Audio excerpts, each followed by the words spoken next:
strategies that can help people to get every last bit from the summit.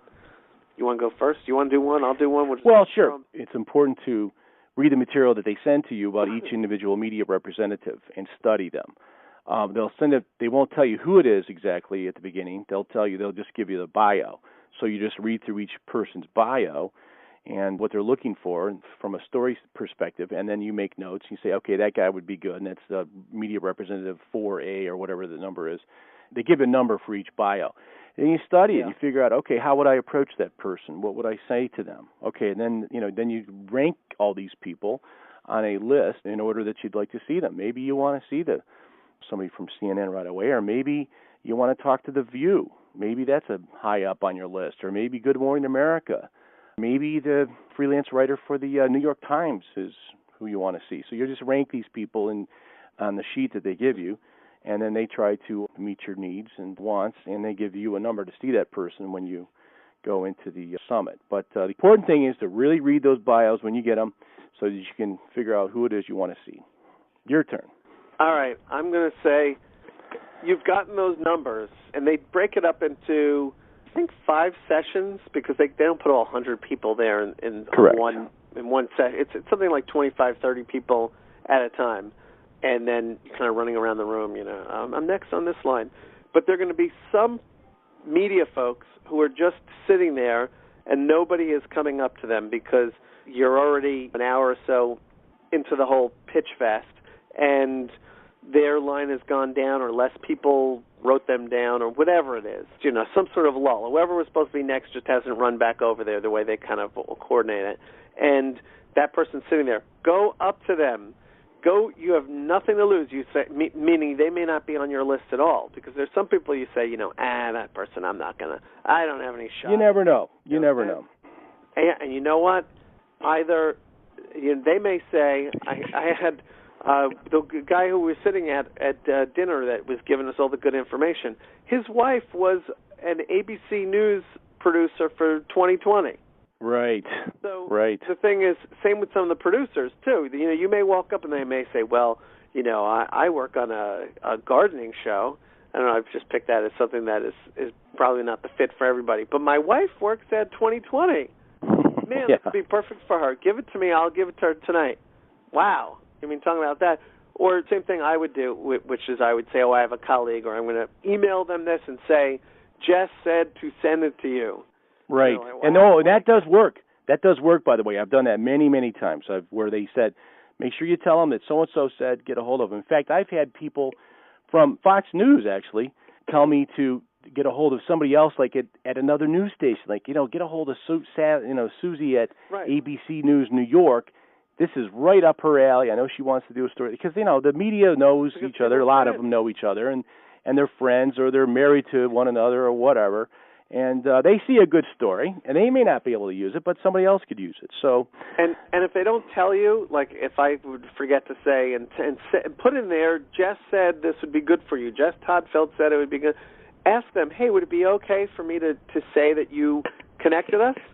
And they'll probably say, yeah, sure, because they forgot to say it or they didn't think to say it. But ask them.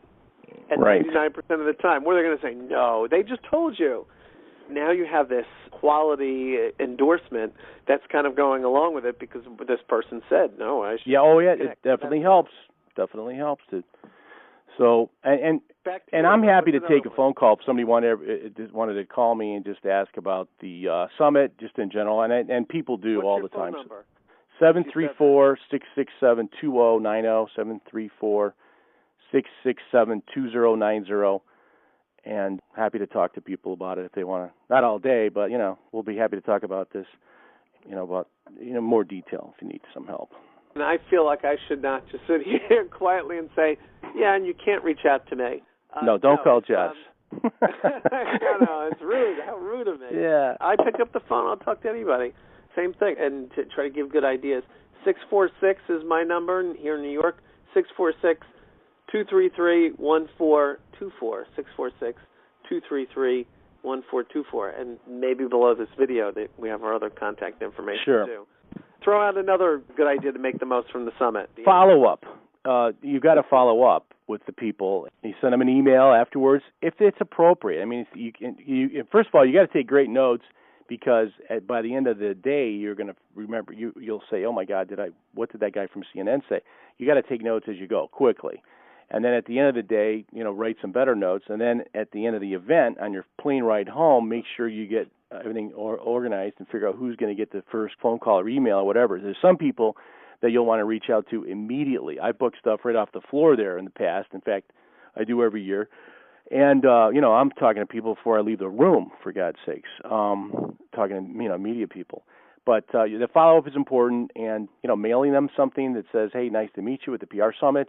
Here's my one sheet. You expressed interest in a, blah, blah, blah, blah, blah, because, everybody's got a different angle. They're not all going to just take whatever your angle is right off the bat. You might kind of flesh out an angle, and that's what you end up with on a particular story. Like, for example, I had a doctor that had a book on sugar, about how you get rid of sugar in your diet. Well, CNN said, you know what, we've already done this story, but let's do one about how kids should get sugar out of the diet. Okay, so before I left the room, I had my doctor work on menus for children, and I had that in her hands by email that by the end of the night. Okay, this is what you've got to do. She liked the anti-sugar story, but she wanted it focused on kids. So it required us to kind of like step back and make a tweak and then pitch them again or send them the info. Okay, so that's all part of the follow-up.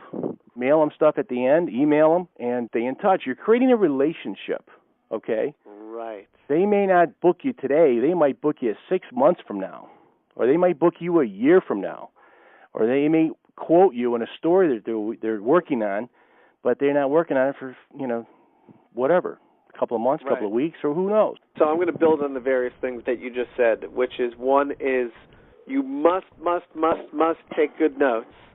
I've even created for some of the people who go through my program, but you can create your own, just a one-page template of what should be on there. What do we talk about? What's the possible next step? Did they tell me anything? When I say, did they tell me anything, sometimes I would say to somebody, call me next week. Well, you better write that one down, because a lot of times I would say that, and people just did not call me. They got home, they threw their stuff in the corner, they were exhausted, I got to get my head screwed on and figure out what I'm going to do next. Yeah, well, you didn't call me in a week. I was going to do it. So, and you got to strike when the iron is hot. You got to know when your iron is hot and go for it. Don't wait around. And, listen closely to what these people are saying, but write it down so you have a plan of attack. And actually what I tell people is, if you create a different sheet of paper for each of the people that you meet. So you meet, you have this 2-minute conversation, you step away, you write down stuff for 20 seconds. They said this, I'm going to do this. Ooh, what if I sent them this? Holy cow, I could send them this top 25 list that I didn't even bring up today, but that would be amazing. Do that. And you write that down. Now when you go home, or if you're flying home, or however it is that you go home, you could take these sheets and you can order them as your top prospects and your bottom prospects and the middle ones. And if you don't have a computerized system to really keep you on task, even if you each day took out the stack and said, I'm going to reach out to 3 of these people or 5 of these people, you're so ahead of everybody else who I think sometimes life takes over. You're like, oh man, I meant to go back and reach out to that person again. And the last thing that you just said that I was going to talk about, and I'll just build on, is the idea of being long-term. I talked to a woman literally yesterday. So I create relationships at the summit, and one of the things I'm after, like you just said, is relationships. So I'm after relationships. I'll do right by people and help people, and I'm not expecting anything back from them, but great things have happened. Do right by people, things will work out.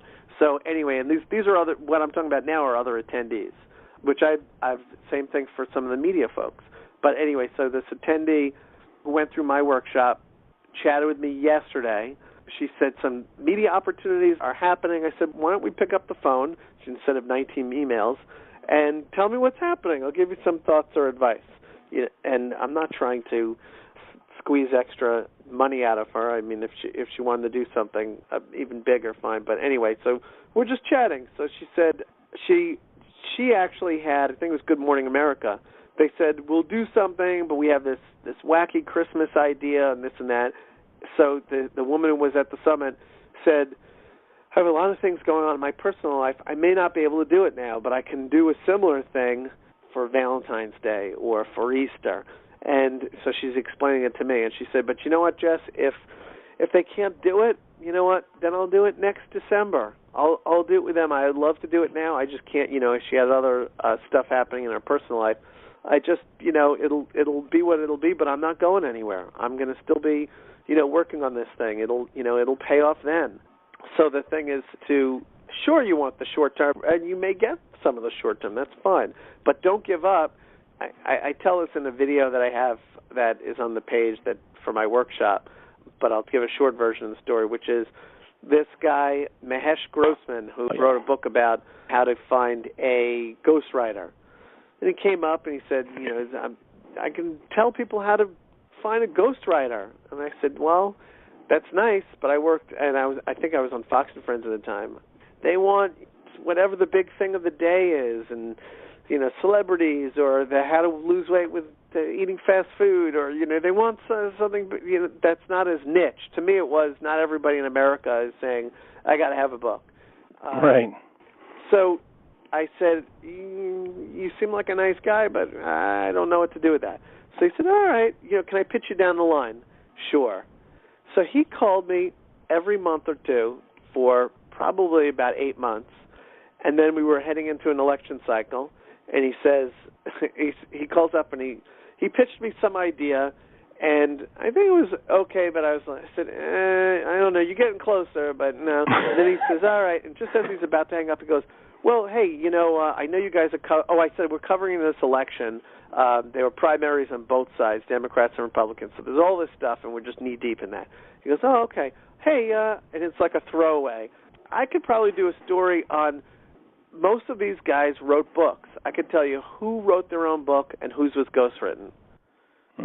Whoa. He stopped me in my tracks because he found something that worked for me. But you know what? He was politely persistent over those months. Hey, can I call you again? He created a relationship. He was a nice enough guy to always took the call, even if I was there to pick up the phone.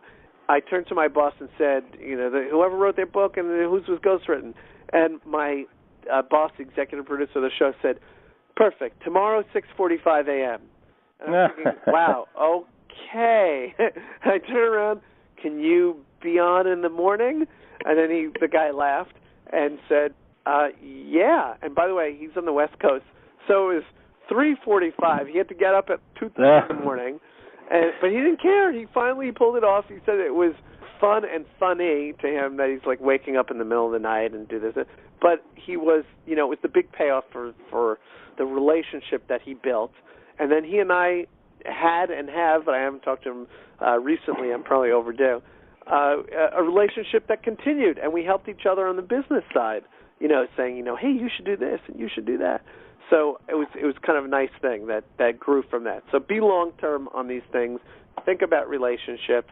Even those people especially those people that you meet in between, as well as the media people, always be trying to add value, give to give. I'm not reading them. I'm just rattling them off here. I'm trying to think if there's any other good ones. I think we had some good ones.